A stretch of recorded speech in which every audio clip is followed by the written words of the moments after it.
तर लन्डन जस्तो देखिँदैछ है भक्तपुर पनि। मैले भिडियो बनाएर आएको छु।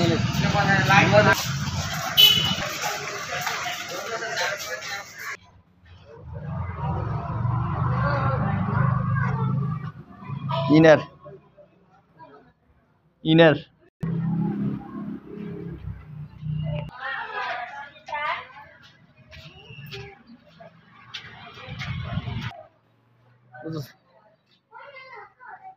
Hello everyone, namaste. Today I am in the sea here. यहाँ देखिन्छ के गाडी भागेमा हल्लिन्छ।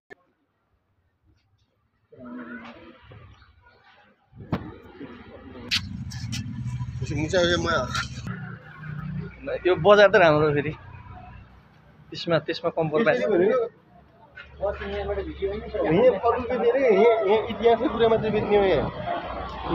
हामी सही ठाउँमा आयौँ है। तर मलाई थाहा भइसक्यो यो ठाउँ कहाँ आइयो।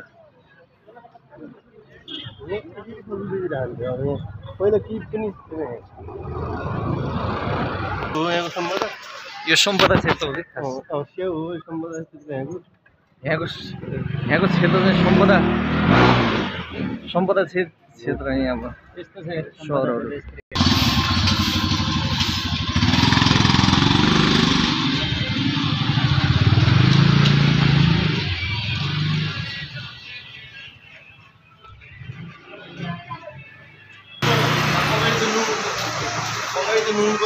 यस्तो सरसफाइ ठिक छ भन्ने पनि टुरिस्टहरू पनि त्यसरी आउने एउटा हो।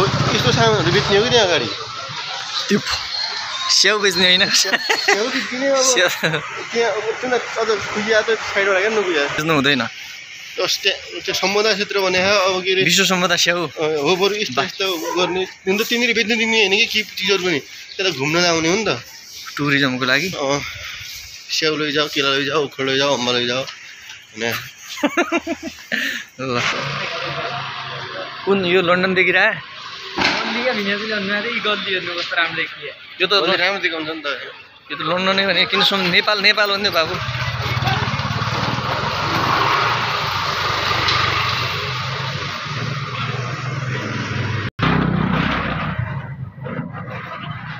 कुकुर चाहिँ यसरी छोडे आउनु भएन कि एकदम छाडा चौपाया हुन्छ नि।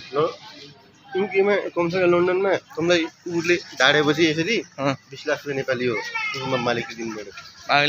मालिकले दिनु पर्छ। तपाईँ रगतमा निकाल्नु पऱ्यो यसरी होइन। कुकुर मालिकले 20 लाख रुपियाँ नेपाली दिनुपर्छ। दिन्छ उति दिनु पऱ्यो सरकारको नियम। अनि के अरे त्यो उपचार गर्नु पऱ्यो 20 लाख रुपियाँ दिनु पऱ्यो।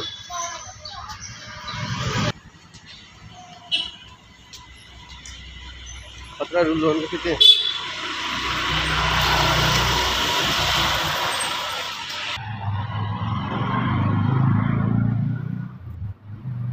यहाँ देखाउँछ खतरा देखाउँछ यता।